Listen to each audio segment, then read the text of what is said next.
रउआ लोग के हाथ जोड़ के प्रणाम करत हनी। इ कार्यक्रम बा लाइव सीरीज के विशेष बिहारी रसगुल्ला, जेकरा में किस्सा कहानी होवेला। हमरा साथ बारन रवि उपाध्याय सर, आलोक जी बारन, वसीम जी बारन। देखिए, एक बात और कहतनी, यह दूसर एपिसोड बा। बहुत शुद्ध भोजपुरी हमरा नहीं खियावेला, अब बहुत शुद्ध मगही भी नहीं खियावेला, लेकिन इतना कोशिश करतनी कि रउआ लोग समझ जाए। तो चुनाव के माहौल बा, आज कई गो कहानी बतावे के बाद, कुछ कहानी हमरा पास बा, कुछ रवि सर के पास बा, कुछ आलोक जी के पास बा, कुछ वसीम जी के पास बा। हमरा पास जे कहानी बा वो राजपूतन के लड़ाई के बा, पहला कहानी। और दूसरका कहानी ई बा कि आजकल प्रशांत किशोर के फोटोओ बिक जाला और टिकट के गारंटी हो जाला। आलोक जी कहानी कहेला बारन, कहियन कि कैसे लालू यादव के गंगे में बिजली कट गई और ओकर बाद तो राबड़ी देवी का कैलन जे मत पूछा। अब वसीम जी कहियन कि देखा, तेजस्वी यादव के सर्वे करे वाला लोग पूरा बिहार में घूमता। वैसे हमर जानकारी यह भी बा कि चुनाव के मौसम में बहुत फर्जियो सर्वे करे वाला घूम रहा बा, तो ओकरा से बच के रहे के चाहिए। असली और नकली के पकड़े में बड़ा दिक्कत होला। अब रवि सर बताइयन कि लालू जी के लिफाफा में गांधी जी कहां कहां जाता और कैसे जाता। तो चलिए सबसे पहले आलोके जी के पास चलत हनी, बतावा भाई। हम ही सुना दी का पहले? हम ही सुना दे तनी पहले। तो देखा, राजपूतन के लड़ाई ऐसा होता कि मत पूछा। अब देखा, राजपूतन के क्षेत्र कौन बा? भोजपुर बा, शाहाबाद बा, औरंगाबाद वाला चित्तौड़गढ़ बा।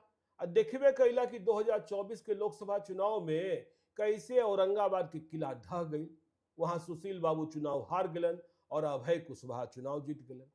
अब देखा का स्थिति बनता कि भोजपुर में, शाहाबाद में, औरंगाबाद में यदि राजपूतन के विधानसभा क्षेत्र देखबा, एनडीए के चश्मा से देखिया, तो आरा बा, बरहरा बा, दिनारा बा, काराकाट बा, रफीगंज बा, औरंगाबाद बा। लेकिन मार पूछा मत भाई, पूछा मत कि केकरा पर के लड़ी, कौन पार्टी लड़ी। तो आरा में तो ये कन्फर्म बा कि लड़ी बीजेपी। उम्मीदवार के होई ये दूसर बात बा, काहे कि बहुत लोग कहत रहन कि अमरेंद्र बाबू के बहुत उम्र हो गई, वो रिटायर हो जाइयन, तो अब आर.के. सिंह लड़ियन, कि संजय टाइगर लड़ियन, कि राजेंद्र सिंह लड़ियन, कि विशाल सिंह लड़ियन। ये बहुत चर्चा, लेकिन तलवार सब निकले बड़े। हाँ, सब तलवार अपन सब बाबू सब निकाल सब तलवार, ठीक है, युद्ध के मैदान में जाए पड़ी। अब वशिष्ठो दादा के बेटा के लड़े के बाद हाँ। लेकिन अब देखा पेच कहाँ फंसता। पेच ही फंसता कि हम कहली आरा, बरहरा, और उधर रोहतास में दिनारा और काराकाट, और उधर औरंगाबाद में रफीगंज और औरंगाबाद। तो जेडीयू कहां से लड़ी भाई? एलजेपी कहां से लड़ी?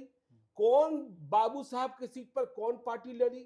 सभ्य पर बीजेपी लड़ी का, और सभ्य पर जेडीयू लड़ी का। तो बरहरा के देखा चर्चा करत नहीं। अब चर्चा ई बा कि वहां जो राघवेंद्र बाबू जीतल बारन, राघवेंद्र प्रताप सिंह, उनका पास एगो से बहुते अधिक बा। लाल बिहारी सिंह ना, हाँ, लाल बिहारी सिंह का असली नाम, लेकिन एगो से बहुते अधिक बा, समझ जाइए लोग जो जानत रहन उनका, ठीक बा ना। तो उनका टिकट पर थोड़ा सा हाँ ग्रहण बा, ठीक बा ना। लेकिन संकट ई बा भाजपा में, यदि उनका टिकट दे भी देवल जाए तो आर.के. सिंह तलवार निकाल ले बरन, कुछो हो जाए चुनाव हरवा दिया, कुछो हो जाए चुनाव, रुपया लगा, हाँ अपना रुपया लगा, हाँ अपना। और आरा में देखी जगदीशपुर तो लड़ी जेडीयू, ये पक्का बा, ठीक है ना। लेकिन शाहपुर के लड़ी ओझा फैमिली में ऐसा लड़ाई बा कि पूछा मत, ऐसा लड़ाई बा कि पूछा मत। आ संदेश और अज्ञाओं ऐसा कठिन सीट बा आलोक जी कि बड़ा मुश्किल बा, कोई लड़े नहीं के चाहता, ठीक बा ना। तो बरहरा के बारे में बहुत चर्चा होता कि सीटबा अदला बदली हो जाए, मतलब इस सीटबा जेडीयू के भी जा सकेला। और यहाँ देखा ना, इतना उम्मीदवार बा। राघवेंद्र प्रताप सिंह है बारन बीजेपी से, लोग ये भी कहता कि टिकट ना मिली तो उधर चल जाइए। उधर से रिश्ता है भी। हाँ उधर से रिश्ता है भी, पुरान रिश्ता बा, जी। पुरान रिश्ता बा। अजय सिंह बारन बड़का इंडस्ट्रियलिस्ट, बड़का समाज सेवी, रोजे वहां लगल बारन बीजेपी से।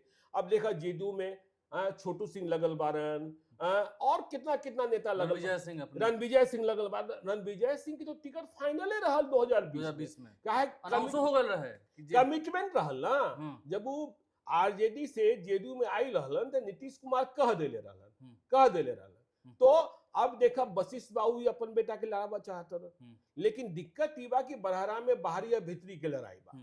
तो बड़ा चर्चा बा कि आरा बीजेपी लड़ी और बरहरा जे बा जेडीयू लड़ सके। अब देखी दिनारा में राजपूतन के लड़ाई देखा।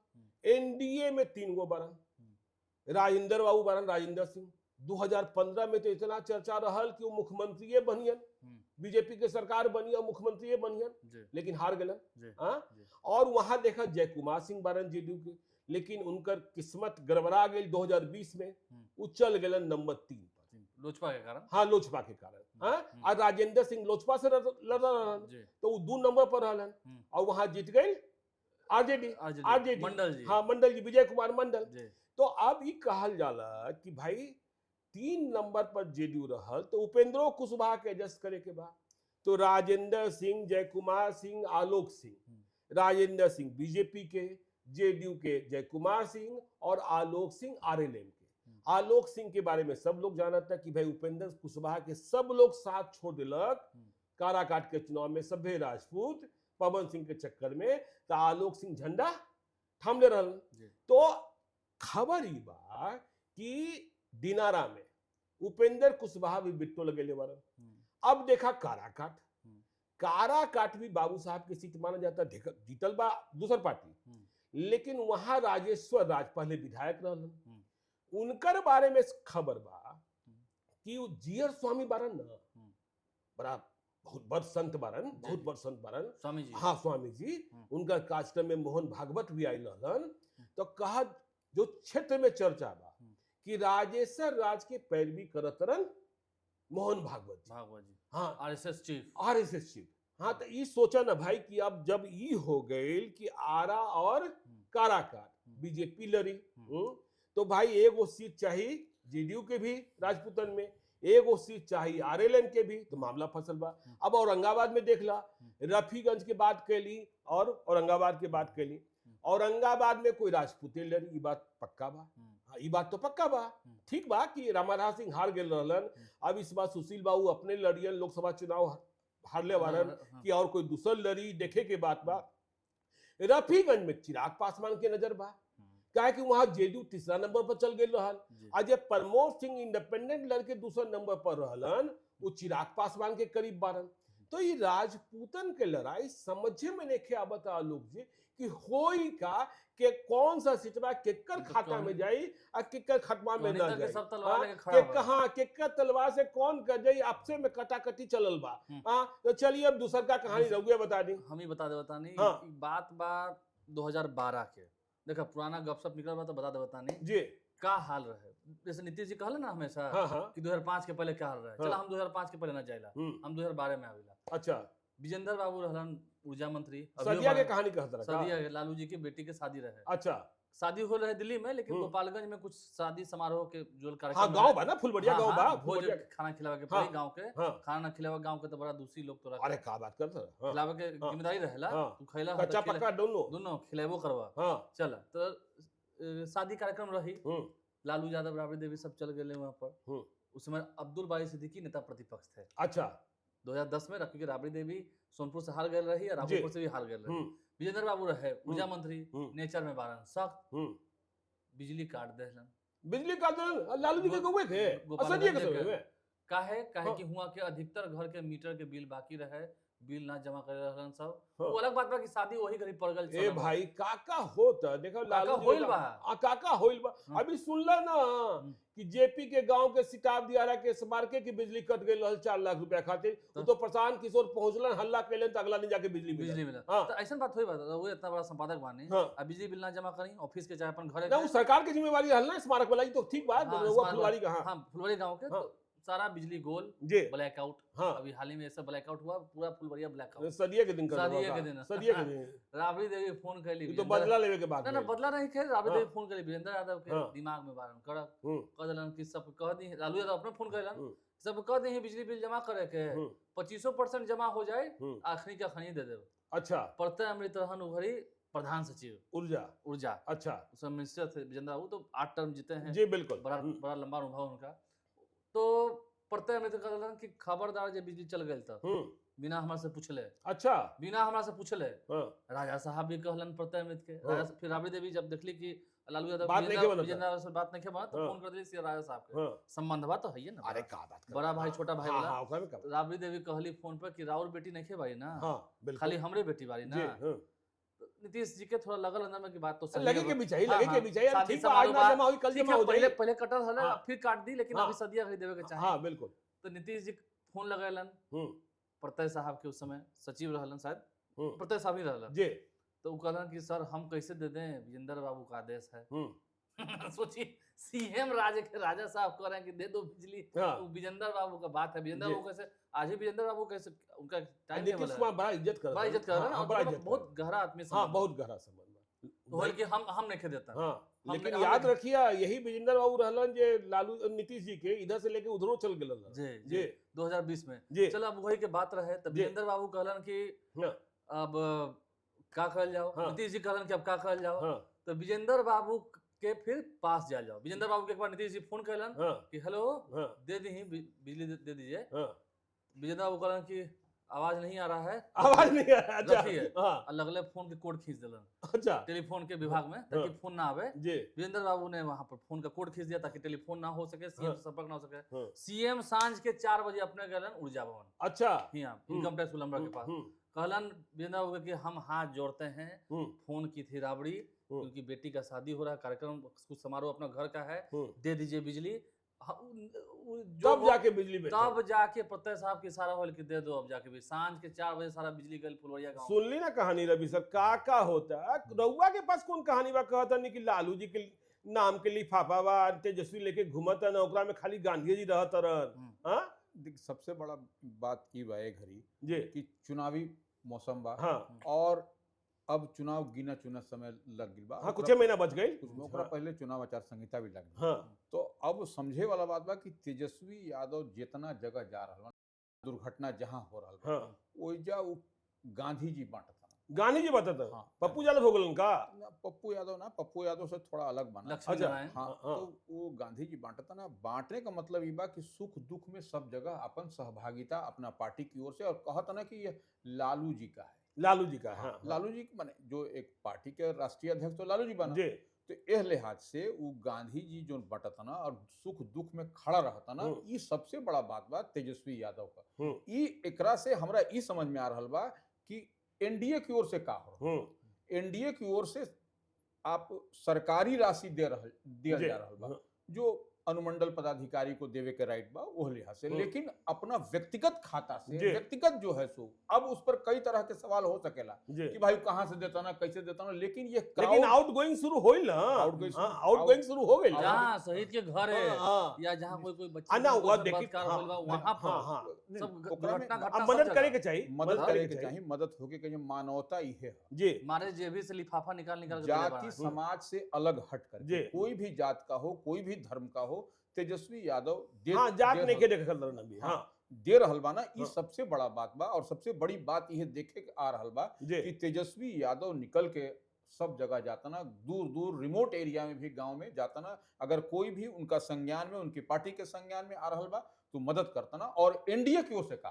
अच्छा एनडीए की ओर से अभी तक वो तरह का हमनी के नहीं देखत, सरकारी राशि भले मिला था, सरकार देता ना, सरकार देता 50 लाख नीतीश कुमार तो देता ना कैबिनेट से पास बा। ना वो तो शहीद के नाम पर, शहीद का तो सम्मान ऐसे भी सैल्यूट बा, अच्छा ओकरा में कोई दिक्कत नहीं है। लेकिन ई घटना दुर्घटना अभी गैराना एक पीड़ित मतलब रउआ का दिन पकितवा से निकाल के कितना देता, निश्चित रूप से सवाल तो बना था। और ढीला करी चुनाव आयल बा, नहीं जनता जनार्दन यह चीज के देखा था बहुत ध्यान से कि आप भाई कहां से दे रहे हैं, कैसे दे रहे हैं, तो यह बात तो निश्चित रूप से दिखाई पड़ रहा है कि तेजस्वी यादव सबके मदद कर रहा बाना।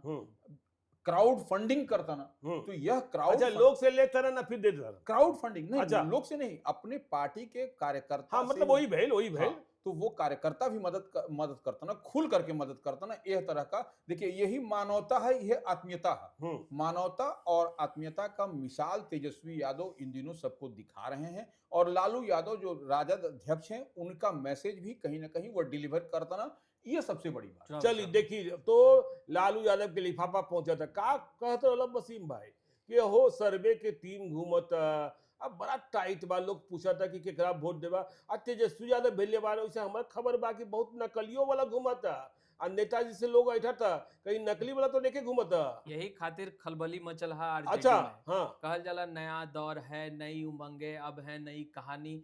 तेजस्वी यादव लिखन तार नई कहानी, सर्वे होगा था। का हो आलोक जी, आओ, वसीम जी चर्च- तो कविता पढ़े लगल। हाँ हाँ हाँ हाँ ता तेजस्वी यादव खूब पसीना भी बहावत तारन, लगातार यात्रा पे तेजस्वी यादव दिखा तारन। हाँ, बदल- बदल लिफाफा दिखा के तारन। बाद अभी रवि सर जी कैले बारन, मगर सर्वे को लेकर के अब चर्चा तेज है।